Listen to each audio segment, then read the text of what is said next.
Starting at the entrance of the classroom, we have the message board on the right-hand side. This includes the lesson plans for the month. Below the message board, there is a sign-out sheet on the desk. Next, there are the children's cubbies with their names on them. There are also hooks for the children to hang their backpacks.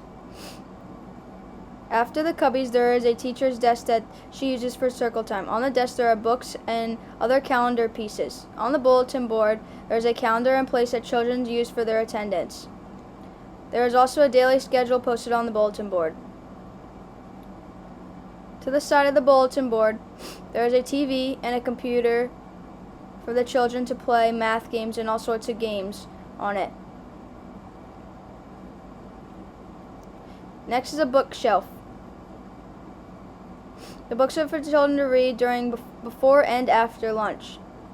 There are chairs for the children to sit on next to the bookshelf and free space for the children to sit on the floor.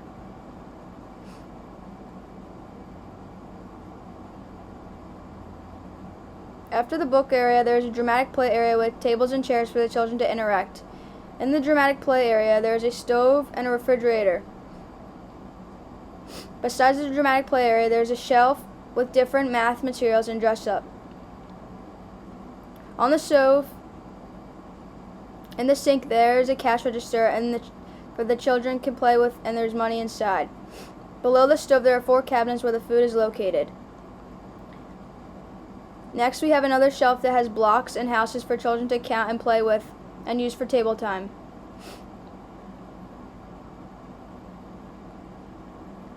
Next is the wooden blocks the children can use on the ground. The blocks may be used for counting and engaging with other peers. On the floor by the blocks, there is a hopscotch mat that has the numbers on the mat. The red door is the outside door that brings you to the playground. Next to the red door, there's a science area for the children to use, which can include math. Children are able to count the leaves and shells using a magnifying glass to observe the objects located on the shelf. In the red bin is the hands-on table that has acorns and fake leaves inside for the children to use. Children are able to count the acorns and the leaves. On top of the shelf, there is a board filled with shapes and different colors the children can use to create any object they would like out of the shapes. There are also puzzles located inside the shelf that is used for counting. That is the end of the classroom. Leading to the playground is a sidewalk ramp. On the left-hand side is the playground.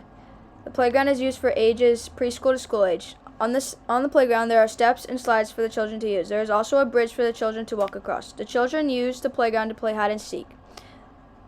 There are also little areas for the children to climb. Next is the playhouses and the play sink area. Children use these houses for dramatic play and to play roles, such as roles they use in their homes, such as mom and dad and fast food restaurants. Next to the houses is a shaded area for the children to do their homework. On the blacktop, the children play games such as Foursquare and basketball. In the shed, there are different play toys such as scooters and tricycles and bicycles the children are able to play with whenever they come outside. The children can talk about the wheels on the bikes. Next to the shed is a toddler playground.